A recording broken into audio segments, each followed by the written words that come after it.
23 واللي قدر كمان يصنع شعبية خاصة داخل الوسط الثقافي، وتوج طبعا مشواره بالعديد من الجوائز محليا ودوليا. اهلا وسهلا بحضرتك يا فندم، اهلا نورنا. وسهلا يا فندم. أهلا وسهلا. طبعا اكيد مشوار طويل، بحب ان احنا النهارده نتعرف على محطاته، بس قبل ما نبدا اسئلتنا واجابات حضرتك ونتكلم عن هذا المشوار، نتابع مع حضرتك ومع الساده المشاهدين هذا التقرير ونرجع نبتدي حديثنا معاك. خليكم معانا.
اهلا بحضراتكم مشاهدينا مره تانية. برحب بيكم وبرحب بضيفنا منورنا النهارده الفنان فتحي عفيفي الحاصل على جائزه الدوله للتفوق في الفنون لعام 2022. اهلا وسهلا بحضرتك يا فندم. اهلا وسهلا يا فندم. خليني اسال حضرتك في البدايه عن حضرتك من مواليد حي السيده زينب. اه وده حي شعبي عريق بالتاكيد كان له دور كبير في تكوين شخصيه حضرتك. تكلمني عن هذه الفتره وعن تواجدك في حي السيده زينب. هو الحقيقه السيده زينب دي جزء مني من حياتي يعني، وهو اللي شكلني وشكل وعي. وكمان انا فاكر كمان يعني ليا ذكريات في حي طالون اللي هو جنب جامع ابن طالون، نقول احنا علينا نقول عليه طالون مش طولون. فكان في العازف المهم بتاع ام كلثوم السيد سالم، كان بيجي وانا صغير بيجي يعزف لنا الوصله بتاعت ام كلثوم بعد نهايه الحفله. وكان عندنا نور الشريف وعندنا يعني حي ملهم يعني. ايوه ده حقيقه خرج منه فنانين كتير. طبعا ده طبعا طبيعي. ومدرسه الخدويه كان فيها فطاح الفن في التمثيل. ايوه ويحيى حق العظيم كان في شارع السلام عندنا. فحي ملهم يعني ومبدع. أيوه. يعني ده غصب عنك ليه تبقى فنان زي السينمات الشعبيه. تأثرت بايه في الطفوله بوجود الزخم في هذا الحي، بوجود الفنانين المختلفين؟ اتأثرت بيهم ازاي؟ يعني اولا المولد كان طقس شعبي جميل جدا. والاحياء السينمات الشعبيه والجو جميل كده يعني منعش. وكان كمان المناخ كان في شبه عدل اجتماعي يعني، تخليك تروح السينما تروح المكتبه ويعني كان جميل جدا يعني. ايوه يعني طب بالنسبه للجزء الخاص بالفنون والفن التشكيلي، وجود حضرتك في هذا الحي وبتتكلم على مكتبات وعلى سينمات وعلى فن بصفه عامه، يعني روح الفن موجوده فيه. فكره بدايه الفن التشكيلي او الفنون مع حضرتك ازاي؟ كان طبعا في اصول الثقافه وبعدين انا دخلت الجيش من 70 ل 75، فما لحقتش اخد دراسه اكاديميه، بس في ناس ولاد حلال كده قال لي روح القسم الحر. وكان طب لا، قبل القسم الحر انا عايزه ارجع للمدرسه، لمرحله الطفوله. يعني وحضرتك في المدرسه مثلا طفل صغير كنت بترسم طبعا. يعني كلمني عن المرحله دي اكتر. طبعا يعني انا كان فاكر كان في الحاره اللي انا اتولدت فيها كان في شخصيات تاريخيه، اه فولده زميلي الفجارنا يعني فرسم بالصفا كامل احسن مني. انا ما نمتش بقى. فبدات بقى تاني البذره تكمل مع والحمد لله يعني بقت الموهبه بدات تظهر لوحديها يعني. يعني اكتشفت الموهبه دي ازاي، او حد مثلا اكتشفها؟ مدرس انا الرسم في المدرسه؟ تخيلي بقى ان انا اللي اكتشف موهبتي اه. امين مكتبه في مدرسه فنيه، مدرسه صنايع. مم. وبعدين فانا كان الماده اللي انا ما بحبهاش كنت اروح المكتبه اقعد اقرا فيها. حضرتك كنت في مدرسه الصنايع؟ مدرسه صناعيه، مدرسه زين العابدين. مم. وبعدين فامين المكتبه استغرب قال لي انت بتيجي هنا كتير ليه؟ مم. قلت له بحب اقرا الروايات والقصص وبتاع. قال لي بتعرف ترسم؟ قلت له ايوه. فرسمت له طه حسين، وفوجئت في نفس تاني يوم راح معلقه في المكتبه. والشراره بقى ابتدت بقى. ايوه. إيه طب يعني بما انك كنت بتحب الرسم وبدات تهتم، وامين المكتبه يعني القصه حضرتك ذكرتها، كنت بدات وانت بتحب تقرا، هل كنت تعرف اسماء فنانين وبتتابع اعمالهم طبعا طبعا احكي لي يعني عن كان الفتره في دي. قاعه في باب اللوق مم. كانت مشهوره قوي. وكنا بقى انا كنت داخل اساسا يعني مش عشان اكون كنت رايح اتذوق للفن. مم. اشوف اللوحه اتعمل ازاي. وبعدين كان بقى فطاحل بقى كانوا القاعه دي بتاعت باب اللوق دي كان فيها 500 فنان. فهي تبقى وانا رايح لازم اعدي عليها واتفرج واتاثرت بيهم طبعا. مم. آه. كان مين بقى من الفنانين اللي كنت متاثر بيه في الوقت؟ هو انا عشان انا اولا كان في العظيم الراغب عياد. وبعدين كان عامل لما انا كنت بدرس الحر في الفنون جميله، فكان هو اخر معرض ليه. فبقول له انا مش عارف اعمل ايه، يعني طريقي فين، اعمل ايه، يعني المدرسه الفنيه اخش فيها اتعامل ازاي. قال لي انت منين؟ قلت له انا من السيده زينب وبشتغل في مصنع حربي. قال لي ياه خليك زي ما انت، ما تخرجش من السكه دي. وهم بيختصروا لك طرق جميله فعلا. وراح بقى مناظر كده وفهم فعلا لقيت عندي كنز. حي شعبي ومصنع اشتغلت فيه. ف... فكانت مرحله هايله قوي. وفي بقى اللي كان وكيل الكليه الله يرحمه الدكتور عبد العزيز درويش. فكان بيعملني زي طالب بنظامنا بالظبط، لان كان الطالب بياخد ادوات والخامات وبتاع دي، كان بيعملني زيهم بالظبط. وبعدين فحتى في طالب صديق يعني فنان اسمه يحيى حجي قال له انت ليه مهتم بالشاب ده؟ قال له ده جاي بمزاجه. يعني مش وتلاقي حتى القميص اللي لابسه بيكويه علشان يقف قدام الحامل. فمناخ هايل. وحامد ندى وناس عظيمه قوي. ايوه. حامد ندى لما اول معرض ليا جماعي كده خد اللوحه حطها جنب لوحته. وده كان بالنسبه لي حلم كبير ان طبعا. انت مع العظماء دول يعني. طبعا. ونبص للفن بتاعنا هايل.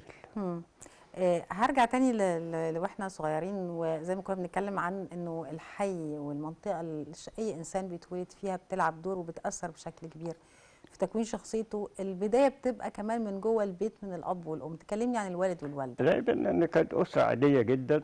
وبس كان في كمان نسيت اقول لك ان مولد السيده ومولد الاحياء المشايخ اللي في الحي دي كان ممتع جدا. يعني تلاقي يعملوا على العربيات الكارو مشهد مسرحي. وكل المناخ الجميل ده كلنا اتاثرت بيه. وزي كمان سوق الجامع المصالون العرايس اللي حواليه دي. ايوه. دي اول لوحه بقى رسمتها كان عن العرايس دي في الجامع المصالون. هرجع بقى للوالد والوالده. كان تحكي لي كان الاب الام عدد الاخوات البيت، كان حد بيشجعك فيهم على كان الفن؟ في اخ كبير ليا كان قارئ مهم ناهم جدا. وانا استوليت على المكتبه بتاعته. والام ست شعبيه عاديه يعني. الاب بقى طبعا كان بيشتغل علشان يكلف تعليمنا. أيوة. ليه بقى فكرت تعمل دراسات حرة بعد ما خلصت دراسة المدرسة لان الصناعية؟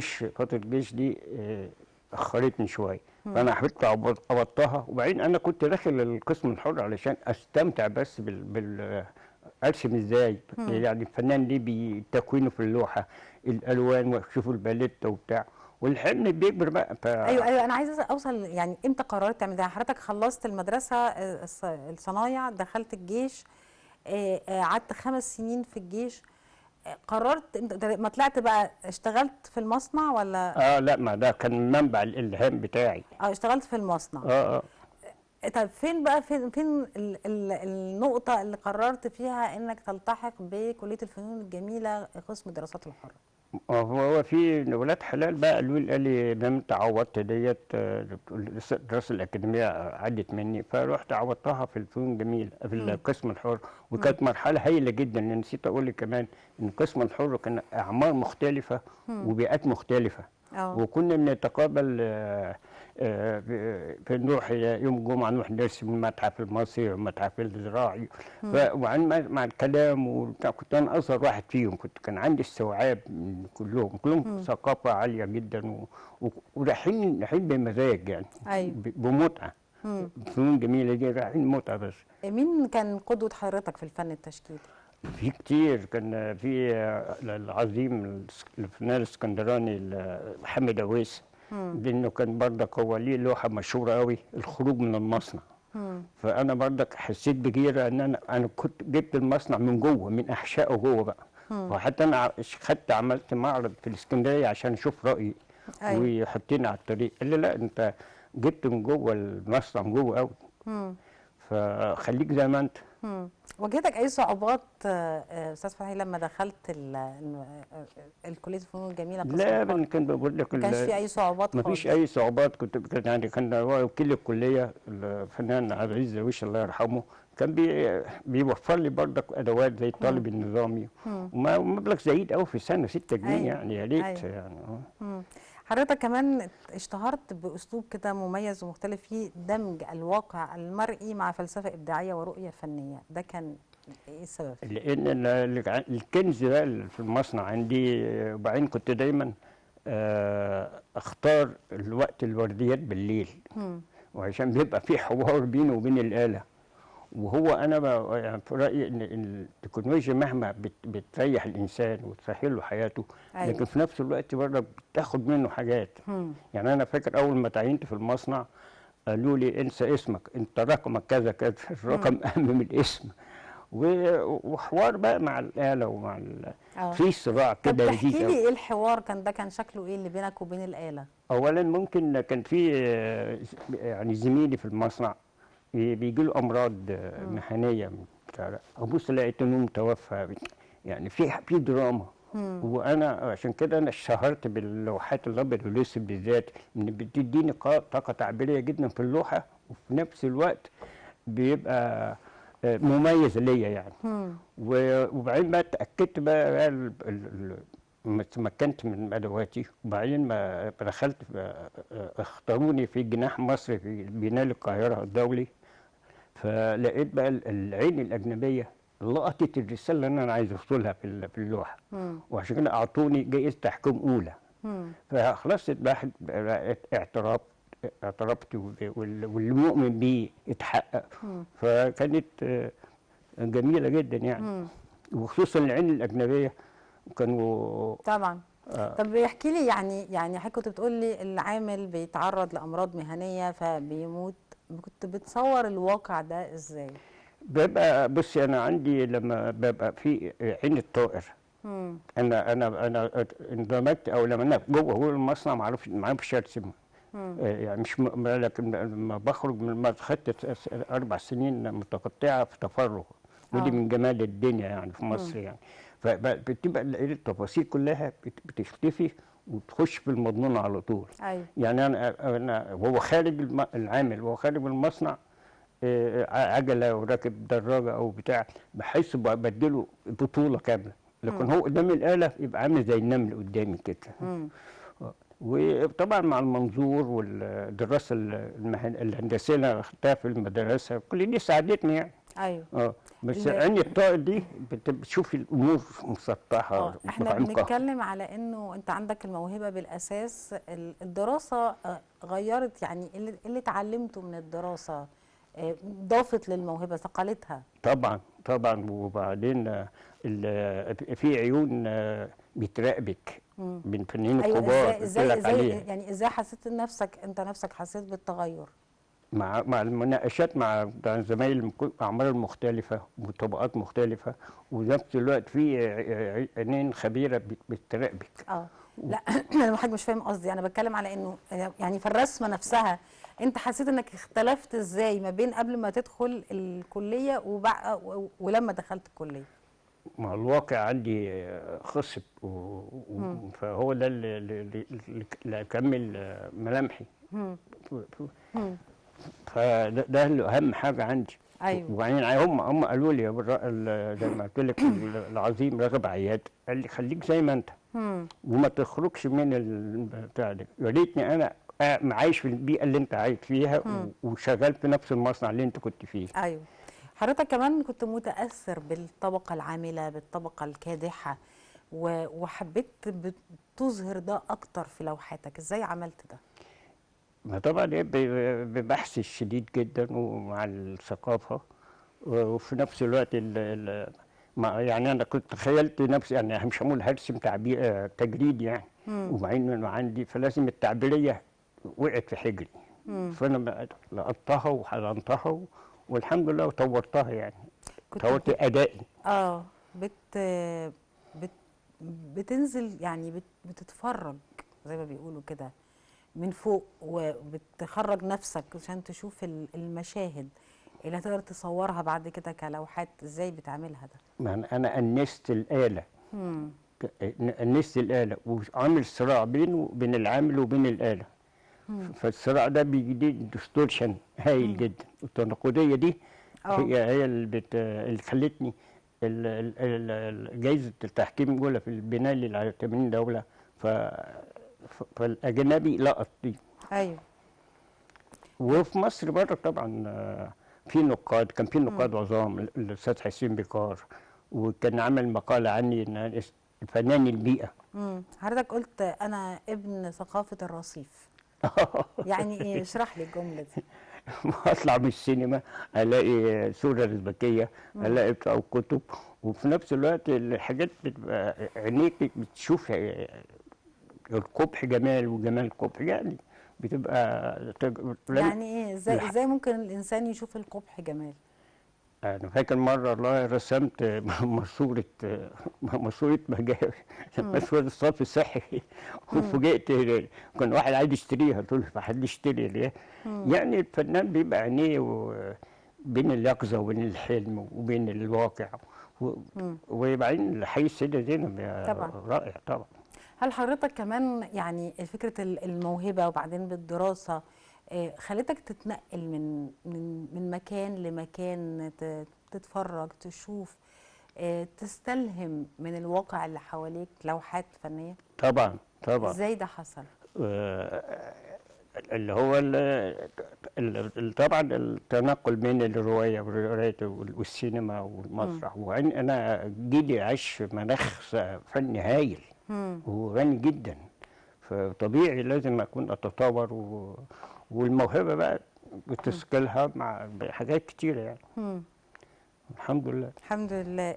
ده كمان يعني لما درست اكتر وحبيت بقى انك تفوز وتبقى تتقدم في مسابقات وكذا، خلاك تثقل نفسك بدراسه وتثقف نفسك بنفسك بعد كده، حتى الثقافه العامه.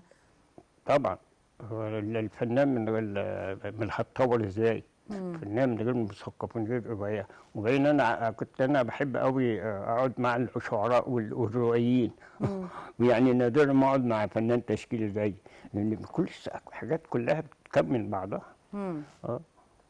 والمناخ هايل يعني. كان في مصر الستينات والسبعينات وكان في تجريبيين في الشعراء وفي وبعدين اتيليه القاهره ده كان فيه فطاحل، الواحد كان بيخاف حتى يخش يتفرج على المعرض. يعني تلاقي لويس عوض، تلاقي سيد عويس، تلاقي مم. طريق يعني مناخ صخب كده، ما وانا زلت حبيته. الى يومنا هذا حضرتك بتحضر معارض، بتبقى حريص على حضور المعارض؟ طبعا طبعا، مم.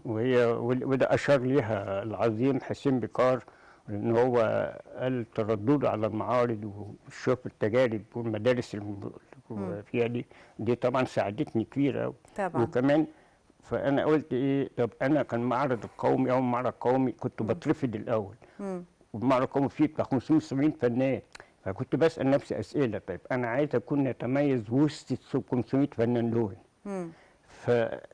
فطبعا مع قرايتي وبتاع، ف... ففعلا بقى طريق الشق كده، وبقى لي خصوصيه، وخصوصا بعد بقى ما معارض الدوليه كمان. ايوه. نطلع لفاصل ونرجع نكمل كلامنا مع حضرتك مع الساده المشاهدين. خليكم معانا مشاهدينا، فاصل قصير ونعود.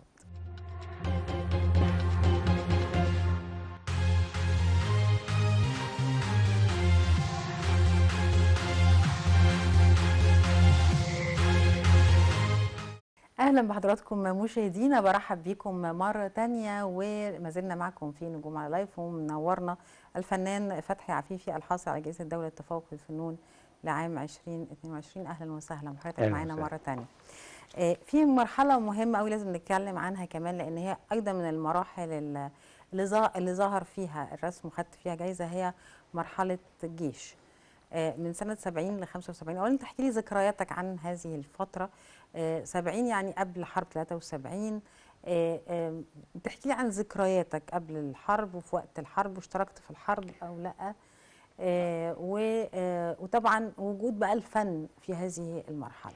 هو بعد ما التحقت بالقسم الحر، وكنت في نفس الوقت بقيت في المصنع، واطلع من المصنع اجري على اروح للكليه. وكنت اثناء حرب الاستنزاف والجو ده، فكنت برسم حاجات عن الحرب وعلقها في العنابر المصنع، وجدريات رسمتها، وتنبهوا لي برضك بموهبتي، وكنت يعني تجربه هايله بين الاثنين. أيوة. وخصوصا مرحله ما دخلت الجيش بقى كمان، المسابقات كان بيعملها لنا الجيش الثاني في الشعر، في الرسم وبتاع. ده الكلام ده كان سنة كام؟ كان من قبل الحرب؟ 70 لحد 75. لا أنا بتكلم على المسابقات دي، كانت قبل الحرب قبل 73؟ لا ما فيش مسابقات. كنت برسم لوحات احطها في الايه عن الحرب والروح المعنويه في المصنع، كنت برسمها في أيوة. المصنع. يعني كنت بهتم الاول، والزمايلي هم في العنبر وهم نايمين وهو واقف على كنت بترسم الحاجات دي؟ واثناء الاكل والتدريبات الشاقه اللي كنا بنعملها ديت. وايه كمان؟ تجربه هايله جدا يعني. وخدت جايزه ساعتها. فدي حاجات تشجيعيه. كانت ايه الجايزه؟ شهاده جميله كده. وفي اللي بيقول شعر، يعني كانت جو. احنا جيل حقيقي ما تعبش، بس كان كل حاجه فيه جديه، في رجوله، في كل حاجه، المناخ كله في مصر كده يعني. اول معرض حضرتك قمت عملت معرض، اول معرض عملته كان ايه؟ في سنه 82 في اتيليه القاهره. وفوجئت الاول كان صمت تام كده مفيش. بعدين لقيت الفنانه العظيمه انجي افلاطون اقتنت مني لوحه، وبدا يراقبوني بقى. بعدين جه بقى النقد اللي بقى الهايل بقى، النقد التربوي اللي كان بيقوده العظيم حسين بكار. ففوجئت الاول اداني 5 اسطر. كان بالصدفه كلنا مش اكاديميين، الفنانه نازلي مدكور، فريد فاضل وبتاع، بقى سمعنا احنا فناني الاحد، يوم الاحد، لان كلنا معانا وظيفه ونتلم احنا في الاجازات ونمارس هواياتنا يعني. ايوه. وبعدين تاني مقاله بقى سماني ايه، فناني البيئه.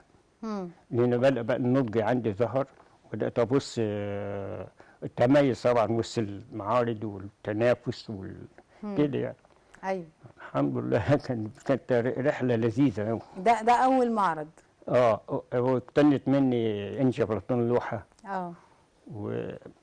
مسائل مشي يعني. نسيت اقول لك كمان ان الوظيفه ساعدتني ان انا كنت احضر، وقفتني على رجليا يعني. يعني انا حتى ما كنت بشوف زميلي فنان وبيعتمد على الفن بس بحسبه ده راجل سوبرمان يعني. فكانت الوظيفه برضك سندتني وسهلت لي الطريق يعني. يعني تقصد انه ما ياكلش عيش يعني. لا، ما ده دلوقتي ده كان زمان، ده في جيل الستينات الله يكون في عونهم يعني. كان ما فيش الا الدوله تقتني منه تمثال او بتاع. دلوقتي الجلادين اتغيرت والقاعات الخاصه كترت بتشوف في فرق ما بين فترة الستينات والسبعينات والنهاردة؟ شباب الفن التشكيلي النهاردة مختلفين عنكم زمان؟ لا، اول طبعا الجيل اللي قبليه اللي هو الستينات فرق يعني بتاع 10 سنين.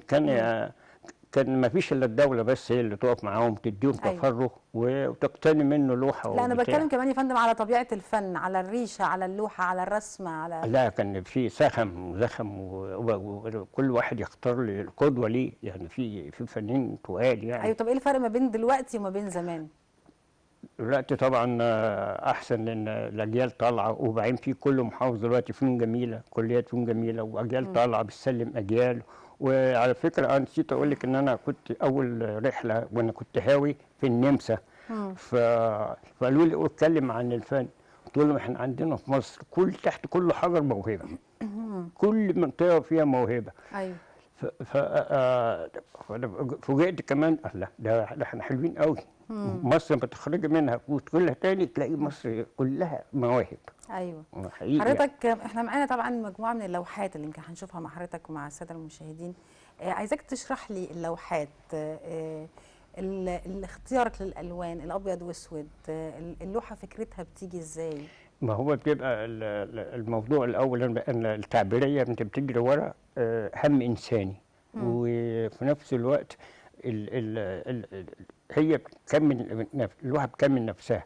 اذا كان يعني بس انا ببقى اتشهرت بالابيض والاسود لان ايه، عامل صراع دراما بين الانسان والآلة، الإنسان والآلة، الإنسان والآلة، وهو خارج وهو قاعد وهو بيستريح وهو بياكل حياة كلها اللي أنا عشتها بنقلها بالظبط. بس اللون ساعات امتى اكون اللوحه وانا صغير او برجع الحي الشعبي ببقى الواني كلها صاخبه، احمر وبرتقالي، بحس بطفولتي. لكن ما بخش جو الصراع مع الاله والبتاع بتبقى فيها كتامه شويه. بس بتديني طاقه تعبيريه اقوى. وبعدين الاسود ده عندنا سيد الالوان طبعا. وربنا سهلها لي يعني. اللوحه بتاخد وقت قد ايه؟ في اللوحه انا مودي شويه يعني. بتبقى ساعات لوحه بقف قدامي ده الحامل شهر شهرين، وفي ساعات تخلص في يوم يعني. يعتمد على ايه؟ انها تقعد الوقت ده او انها تخلص على طول؟ الفكره وتعميقها وتكوين اللوحه. ده اهم حاجه التكوين عندي في اللوحه. وبس مع الخبره بقى يعني. ايوه. تاريخ طويل يعني. يعني ممكن وانت قاعد كده على الغدا بتشرب شاي، قاعد بتتفرج على التلفزيون، تجي لك فكره لوحه كده؟ وانا صغير انا في البدايات كنت بحلم باللوحه، اروح قايم بعملها على طول. والله كنت بحلم باللوحه كانها بتتجسد قدامي.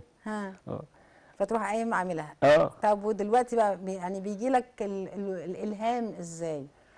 دلوقتي اللي بتبقى عمليه صعبه شويه. بتبقى انت عايز تاكدي نفسك وعايزه تحافظي على الطريق اللي انت شقيتي فيه.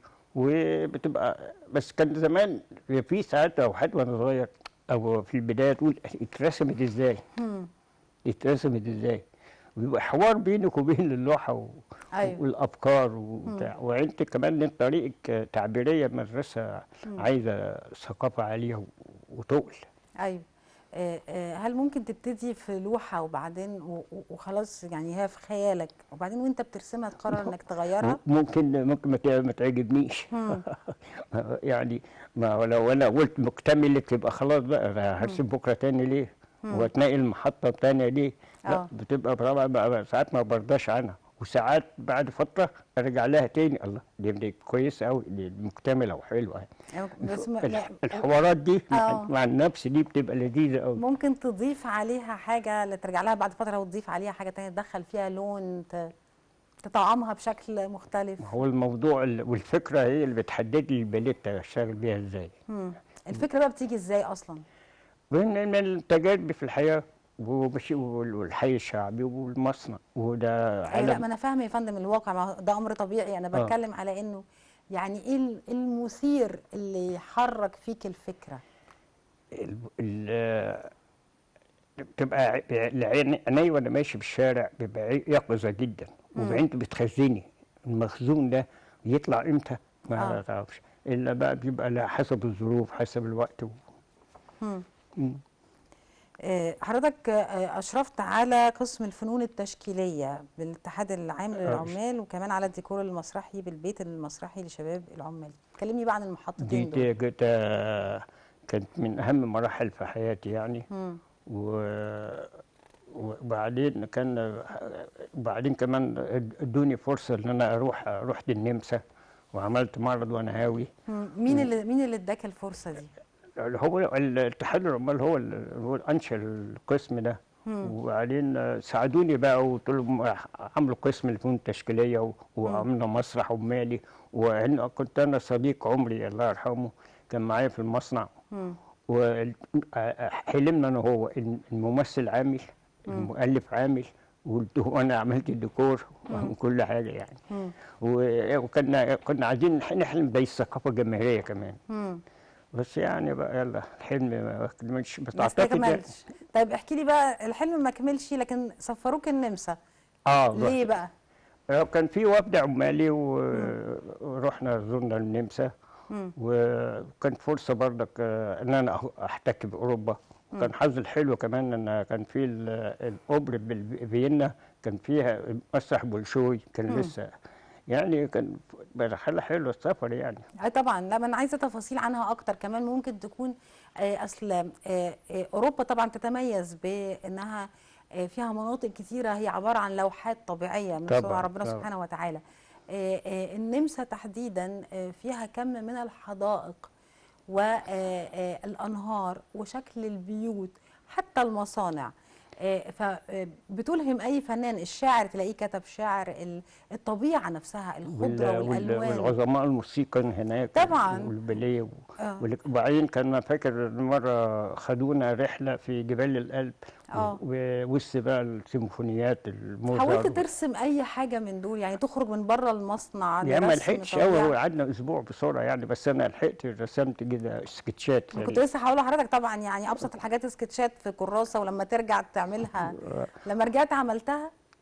لا أنا كنت في نفس اللحظة يعني، بس أنا فاكر المعرض اللي عملته. امم. إن الناس قلت لهم قلت محاضرة في مصر، قلت لهم ده أنا راجل هاوي ما أقدرش أخش أي قاعة لأن الفن عندنا قوي امم. وبتاع. وحتى فوجئت الوفد اللي استقبلونا سقفوا لي جامد امم. يعني. لأن أنا طبيعي اشتغلت يعني واحتكيت، وأنا امم. قلت لا ما إحنا فين، إحنا مصر عظيمة جدا يعني. ايوه. وأنا آثارنا وحضارتنا وكنت متخيل ممثل ليا وانا كنت هاوي امم. وكنت خايف اعرض لهم، انا خايف اعرض لو حد شفتني خايف اعرضها في مصر. فكان بعدين شجعني برضك ان انا دخلت عملت المعرض الاولاني في اتيليه القاهره. امم. واتيليه القاهره هو مؤسسه جمعيه اهليه. ايوه. والجمعيات الاهالي دي لها دور خطير جدا في الفن في مصر، جمعيه امم. محبي الفنون والجمعيه الاهليه والاتيليه القاهره. كان امم. بيتيح فرصه للموهوب اللي زيي انه يعرض فيهم. ايوه. هل حضرتك بتشوف انه احيانا ممكن لوحاتك يغلب عليها طابع الغموض؟ يعني بتبقى في طبعا جزء سريالي، في جزء واقعية. يعني برضك لما انا بخش مع حوار مع الآلة امم. بخلي عامل القسم ايوه. بياخدوا منه أحلامه وبياخد منه بتاع زي التجربة هايلة يعني. امم. وبعدين دي بتديك تميز كمان. امم. يعني لما تخش معرض فيه 1000 فنان فلازم لازم ليك بصمة. طبعا. ودي حاولت انا اكدها في كل شغلي. امم. والحمد لله لقيت تقدير يعني. طب الحمد لله. في اكيد عوامل ساهمت في انك تتميز في شغلك وانك تاخد جوائز. تفتكر ايه هي العوامل دي؟ البيئة اللي أنا عشت فيها والمصنع. مم. وبعدين مع الثقافة والقراية فدي بتديك التميز. مم. مم. طب ايه الصعوبات اللي حضرتك عديت عليها في مشوار والله حياتك؟ ابدا ما فيش اي صعوبات، الحياه مم. كانت سهله. وبعدين الثقافه كانت متاح لينا، مم. والسينمات الشعبيه برضه كل حاجه. وزائد ان انا كنت موظف يعني، كنت مم. عملت مم. بوزنها يعني. لكن مفيش اي صعوبات، لا يعني لا ما لا لا، حسيتش في يوم ما انه فيش اي حاجه. لا في الفن ولا في العمل ولا في اي حاجه؟ ما هي بس كان بس صعوبة ان انا لو كنت بحارب عشان اخد سنة تفرغ. مم. سنوات التفرغ دي افادتني جدا. وزائد كمان الدولة ادتني مرسم في المسافر خانة اللي اتحرقت. مم. يعني الموهبة ربنا لازم يحميها. ايوه. وهي زي الشمس، ما فيش حد. مم. دي جميلة يعني، أنا ما حسيتش معاناة خالص. الحمد لله. لا لا، ولا الحمد احب لله. اتباكى على مم. الحكايه دي يعني. لا، وانت حبيتي دي فن، لعبه جميله قوي. طبعا. وترجعي طفل كده وترسمي وكده، مم. منتهى الجمال. ايوه. ده احنا كنا بنتكلم على اول معرض اللي حضرتك عملته، تاني معرض كان امتى؟ في الاتيليه القاهره. برضو؟ اه، مم. ما هو ده اللي كان متاح لينا. مم. لان كنت بخاف اخش في مؤسسه الدوله يعني. ايوه. بس كنت بشارك في المعارض القوميه مع الدوله. زي ايه المعارض اللي شاركت فيها؟ وساعات وكنت حلم ليا ان انا لوحدي تقتنيها الدوله وتحطها في المتحف الفن الحديث. حضرتك ليك مقتنيات في بس ده المتحف؟ كان فرحان قوي. مم. وكنت حتى لما بتقابل لوحدي في المعرض القومي كأن انا خدت جائزه نوبل يعني. ها. اه حضرتك ليك كمان في المتحف المصري والروماني واتيليه الفنون التشكيليه بالسعوديه، صح؟ لا، ما رحتش السعوديه، ما مم. أعرفش. انا شاركت بس في الشارقه، بس بنال الشارقه، ودي اه.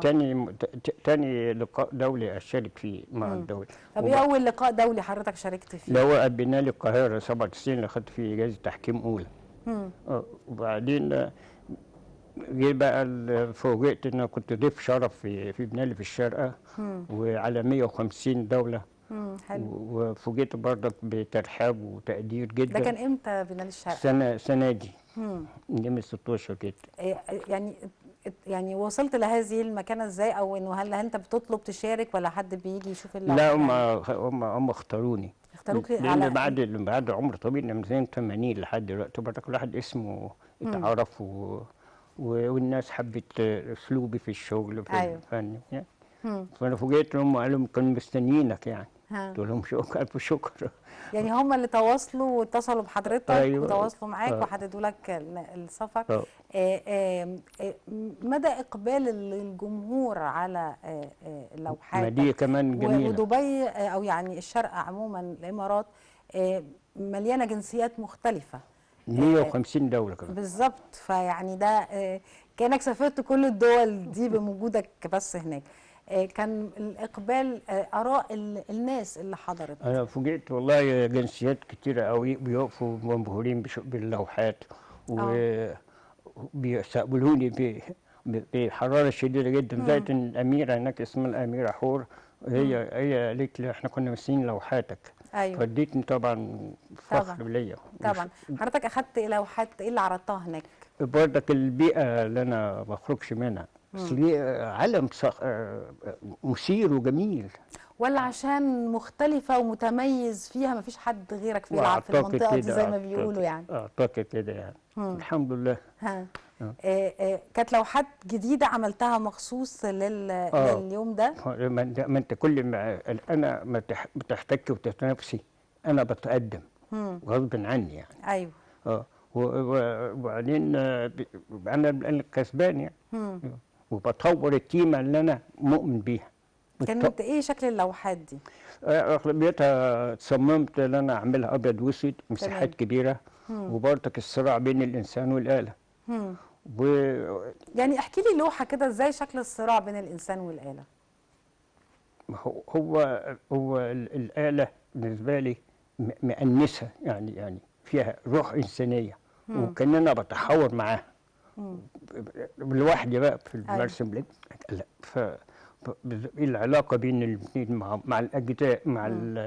البساطه، مع التفاصيل، كل ده عالم بتاعنا. مم.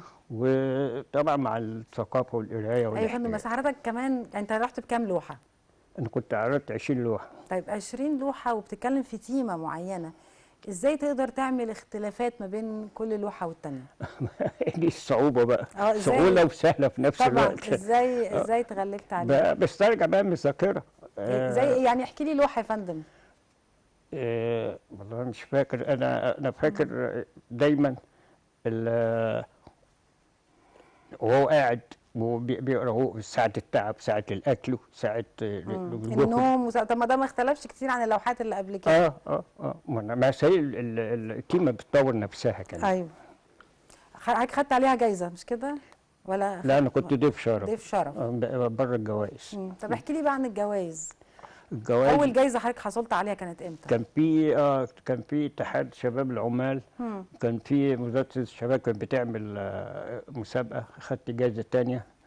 وبعد كده قعدت بقى اطور نفسي لحد لما الدوله اختارتني في جناح مصر في البنالي 97. اه اه دي كانت اول جايزه. اول جايزه على مستوى كبير يعني. تمام. تاني جايزه كانت ايه؟ لكن اللي قبل كده هوايه يعني. انا داخل ان انا هاوي، مش داخل محترف. ايوه. لكن بقى اكتملت بقى وخش بقى اتغاظ من الفنان ده. طب انا ما اقلش عنه في حاجه. فاصرار بقى. ايوه. تاني جايزه؟ تاني جايزه اللي هي التفوق بقى. فدي بقى إيه النتاج بقى اللي انت مؤمنه بيه، والدوله كمان بتبقى ليها طعم. يعني مشواري كله الحمد لله واحنا عايشين. الحمد لله. الحمد خدناه لله. واحنا عايشين. اكيد كمان في دايما في ناس بتبقى داعمه بشكل حتى لو ملهاش في الفن، وهنعرف اذا كان ليها في الفن او لا.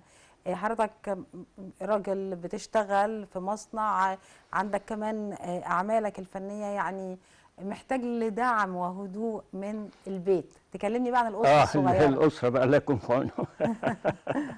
يعني كان زوجة طبعا ليها دور كبير، وقلت لها يبقى انا الموهبه اكتملت، ولا هتجي لي فتره حياتي هتتعبي شويه معايا، هتقفي. هي ضحكت يعني، ما هو خلاص يعني.